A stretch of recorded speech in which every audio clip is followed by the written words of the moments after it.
Welcome back to the deep dive.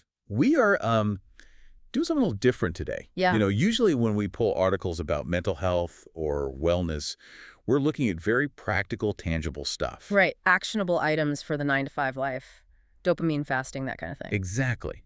But the source material we have today, it takes the whole concept of boundaries and, protecting your peace and just launches it into a completely different stratosphere. I was so fascinated by this one. We're looking at Volume 10 of the Undetected No Face, No Case article series by Kandaya Ali. And the specific piece is called Exercising the Right to a Healthier Mind, Body, and Soul. And it operates on a premise that I think a lot of people feel intuitively, even if they don't have the language for it. The text argues that your consciousness, your energy, your internal world are under constant surveillance. And not just by, algorithms or data brokers. No, not at all, on a metaphysical level. Yeah, that's where this gets heavy. The author isn't offering a checklist for relaxation. This is basically a field manual for what she calls spiritual sovereignty. Mm-hmm. The mission here is to give the reader protocols, very specific ritualistic protocols, to reclaim their mental space from, and this is her phrasing, abusers, entities, or watchers. It's defensive engineering. That's really the best way to describe it. It's about building a fortress around your consciousness so that you aren't just surviving. You're actually, sovereign. So let's set the stage here. Yeah. Because the text implies that we are most vulnerable not when we're doom scrolling on our phones No. or stressed at work, but when we're doing the most natural thing in the world, sleeping. Correct. That's the starting point. Ali suggests that the dream state is not just a passive reboot for your brain. It's a location. It's a territory. Okay. And the argument here is that if you go into that territory unprotected, you are accessible. Accessible to who? Well, Or what? The text uses terms like abusers, entities, or watchers. Now, depending on where you sit, you might interpret that literally as spiritual entities, or maybe more metaphorically. Like the lingering psychological weight of toxic people in your life? Exactly. But the text treats them as active intruders. Which is a terrifying thought. You clock out for the night, you think you're safe, but your consciousness is technically still online and unsecured. That's a perfect analogy. It's like leaving your front door wide open in a bad neighborhood just because you went to bed. Wow. And that urgency is why the first protocol is all about going dark. This is the Dream Cloaking exercise. Mm-hmm. And I found this really interesting because it sounds so high-tech, like a stealth bomber or a VPN for your brain. Yeah. But the tools are incredibly analog. It's a blend of the verbal and the physical. The goal is to make the sleeper untrackable. Think of it as turning on incognito mode, but for your soul. Okay, so let's unpack the technique. How do we actually do this? Because the text gets very specific. It starts with the declaration, a spoken cloak. Before you drift off, Ali instructs you to say, either aloud or in a whisper, "In my dream, I am unseen. My body sleeps. My soul travels clean." Travels clean. I like that phrasing. It implies moving without baggage. It does. It suggests you aren't dragging your daily stress or your trauma into the dream world with you. And it continues with a very firm boundary. No eye shall follow, no thought shall bind. My presence is cloaked in Source's design. Can we pause on source for a second? We see that capitalized in the text. For someone not familiar with this lingo, what are we talking about here? Generally, in these types of metaphysical texts, source refers to the ultimate origin of energy God, the universe, the divine. It's basically an appeal to the highest possible authority. Okay. So when you say cloaked in Source's design, you're saying your protection isn't just something you made up. It comes from the top. Got it. So it's not just my cloak, it's an authorized official cloak. Right. And the mantra ends with a statement that really hits hard on the autonomy aspect. I am not theirs to touch, name, or claim. Not theirs to name. That's powerful. It strips the power away from anyone trying to define you. But the part that really stood out to me wasn't the words. It was the prop. The physical anchor? Yes. The text asks you to use a physical object. This is a crucial part of the ritual. Ali instructs the reader to grab a dark scarf, a shawl, or, and I love the modernity of this, a hoodie. A hoodie. I love that so much. Right. It takes it out of the realm of, wizards and robes and puts it right into, I'm tired and I just want to be comfortable. Exactly. You place it on your pillow or wrap it lightly over your head or shoulders. And the text says this item becomes your cloak in both worlds. Why is that necessary, though? Why can't I just imagine a cloak? Is the visualization not enough? Well, think about the psychology of it. When you engage your sense of touch, when you physically pull a hood up or wrap a scarf around you, you're creating a somatic bridge. You're signaling to your body, not just your mind, that you're going undercover. It grounds the idea. It grounds the metaphysical idea in physical reality, yes. It's like a security blanket, but weaponized. In a sense, yes. It's a tactical security blanket. It signals safety and secrecy. In a world where we are obsessed with being seen, social media, constant communication, this protocol is so radical because it frames being unseen as the ultimate luxury. That is such a good point. We usually think of being ignored as a bad thing. But here, rest is disappearing. It's the freedom of not being perceived. Precisely. Being perceived is work. Being unseen is rest. Okay, so let's say we've survived the night. We were cloaked, invisible, we traveled clean. Now the sun comes up, we wake up, and we have to face reality. And the first thing we usually face is the bathroom mirror. This brings us to the second segment, the mirror reversal method. This is where the text pivots from protection to what Ali calls restoration. And she introduces a really dense concept here called spiritual CPTSD inversions. Yeah, that sounds incredibly technical. We need to break that down. What is a CPTSD inversion? So CPTSD is complex post-traumatic stress disorder. It often comes from prolonged trauma, like in abusive relationships. An inversion, in this context, refers to a distorted reality. So like a false reflection. Exactly.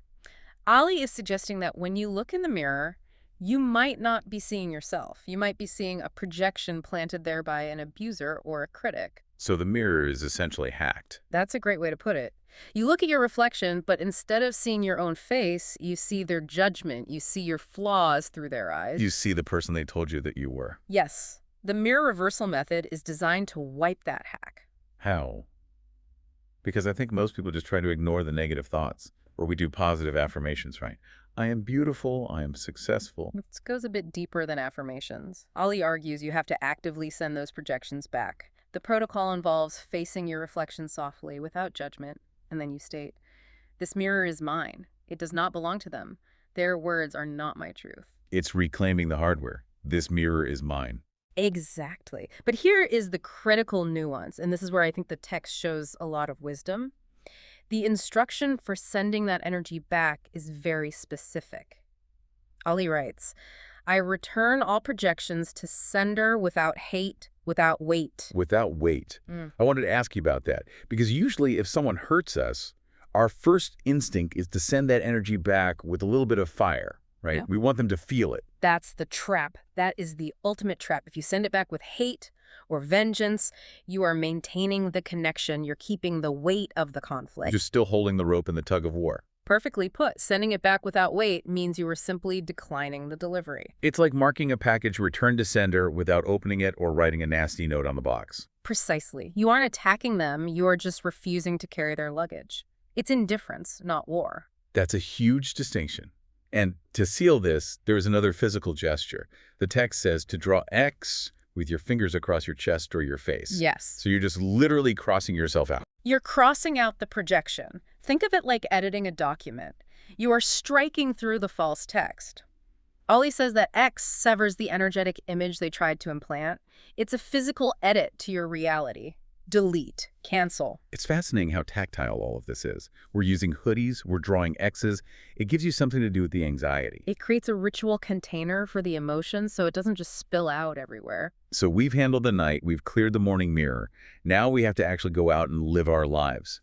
And the text suggests that the timeline itself, our daily path, our destiny, is under attack. This brings us to timeline protection. The sigil of unbroken flow.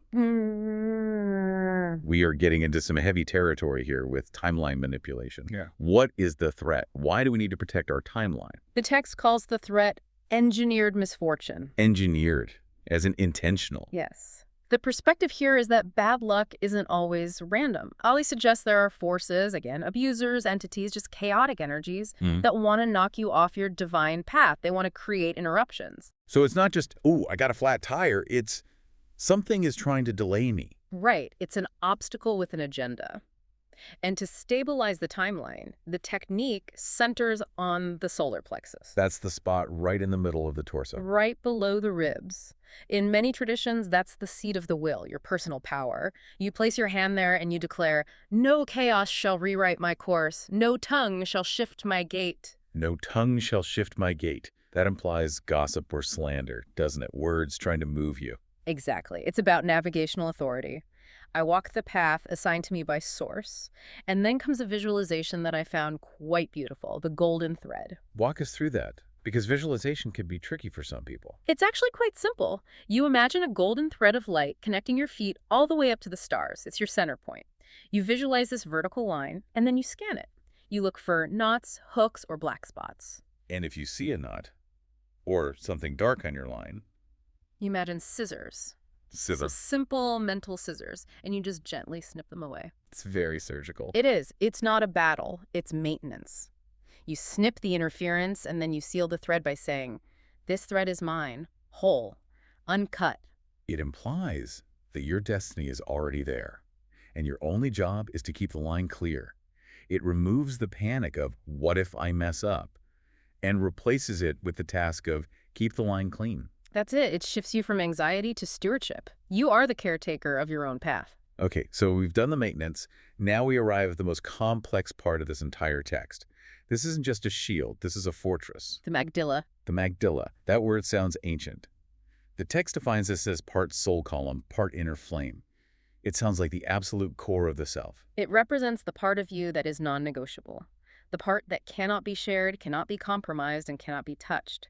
And to protect it, Ali describes setting up a trap grid. A trap grid. That sounds aggressive. Usually we talk about bubbles of light. This sounds like home defense booby traps. It is defensive architecture. It's not just keeping things out. It's about catching things that try to get in. So how do we build this fortress? It starts with activation, a whisper.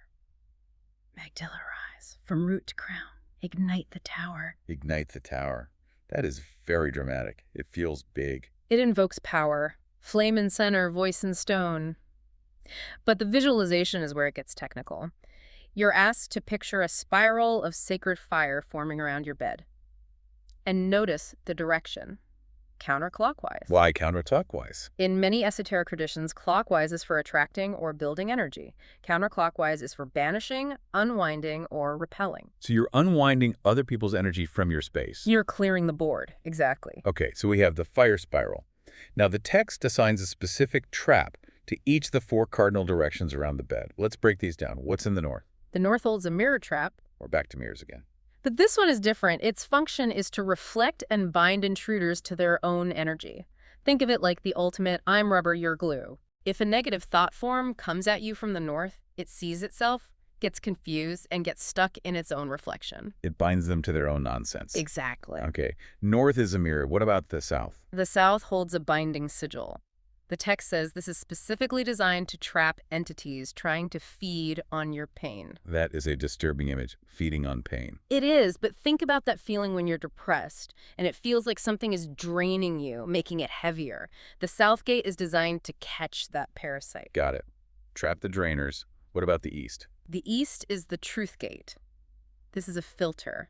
It allows only energies aligned with truth to pass through.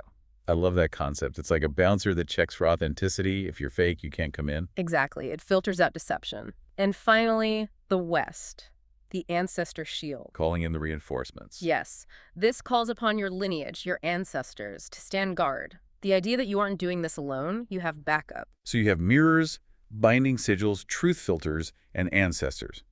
You are literally building a complex perimeter around your mattress. And once the grid is set, there is a final seal phrase. And honestly, this might be the most powerful line in the whole document. Okay. I am the gate, and tonight I do not open. Oh, wow. Tonight, I do not open. Think about the agency in that. It's not asking for permission to be safe. It is declaring a lockdown. It's basically putting up a close for business sign on your soul. In an era of constant availability where we are expected to be open to notifications, open to news, open to other people's emotional dumps 24/7, declaring I do not open is a radical act of self-preservation. It really is. It's permission to be utterly inaccessible. to just exist for yourself. Which brings us to the final challenge. You can't stay in the Magdala Fortress forever. Eventually, the alarm goes off. You have to wake up. Right. Segment 5. Waking and integration. How do we come back from such a deep, fortified sleep without losing that protection? Ali provides a morning protocol. The first step is data collection. Keep a notebook near the bed. To record dreams. Yes, even if it's just a single word or an image. The text emphasizes capturing fragments before the waking world washes them away. It says to your subconscious, I was listening. And then there's a re-entry phrase.